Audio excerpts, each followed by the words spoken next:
স্বাগতম সবাইকে। আজ আমরা সংখ্যা পদ্ধতির পার্ট 4 অর্থাৎ আমরা সংখ্যা পদ্ধতির সমতুল্য ছক শিখব। সমতুল্য ছকের মাধ্যমে আমরা জানতে পারবো কিভাবে বাইনারির একটি সংখ্যা অক্টাল, দশমিক এবং হেক্সাডেসিমালের সমতুল্য হয়। আমার ফেসবুক পেজ থেকে ক্লাসটি চাইলে দেখতে পারো, ডেসক্রিপশনে পেজটির লিংক দেওয়া আছে।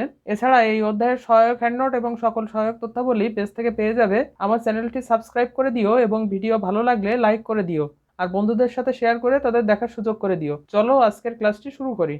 আমি এখানে একটা ছক বানিয়ে রেখেছি। এখানে দশমিক 0 থেকে 15 পর্যন্ত লিখে গেছি। আমরা জানি হেক্সাডেসিমালে এখানে এফ পর্যন্ত 0 টু এফ 16টা অঙ্ক রয়েছে। তাহলে এই 16টা অঙ্ক লেখার জন্যই মূলত দশমিকে আমরা 15 পর্যন্ত লিখছি, মানে 0 সহ ধরলে 16টা হবে। এরপরে হেক্সাডেসিমালে লিখছি, তোমরা জানো এগুলো 0 1 2 3 4 5 6 7 8 9 A B C D E F. এরপরে দেখো অক্টালে আমরা জানি 0 টু 7 অর্থাৎ 8টা অঙ্ক রয়েছে। 0 1 2 3 4 5 6 7, যেহেতু আমাদের 15 পর্যন্ত যেতে হবে, এদিকে দশমিকে রয়েছে 15, তাহলে 15 পর্যন্ত যেতে হলে 7 এর পরে 8 হয় না কখনোই। তাহলে ঠিক সেই দশমিকের নিয়মে দেখো এখানে এই যে 8 আর 9 ছিল, এই দুটোকে আমরা স্কিপ করব। এর পরবর্তী সংখ্যাটা লিখবো, সেটা হচ্ছে 10 11 12 13 14 15 16 17। এখানে অক্টালের কলামটা ক্লিয়ার হলো। এইবার আমাদের মেইন যে ঝামেলাটা বাঁধবে সেটা হচ্ছে বাইনারি। এর সমতুল্য বাইনারি সংখ্যাগুলো কি সেটা আমরা বুঝতে পারি না বা নির্ণয় করতে আমাদের সমস্যা হয়ে যায়, কিন্তু আমাদের এগুলো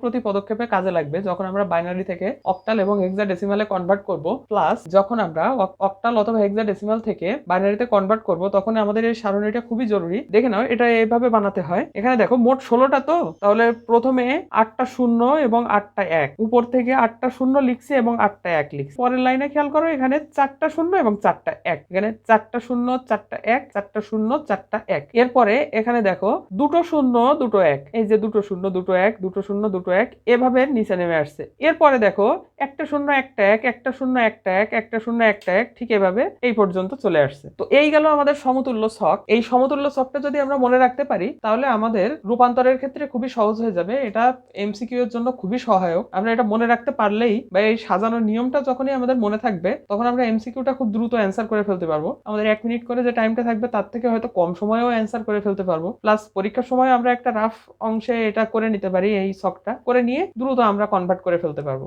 আমার ভিডিওটিতে কমেন্ট করতে ভুলো না। ধন্যবাদ সকলকে।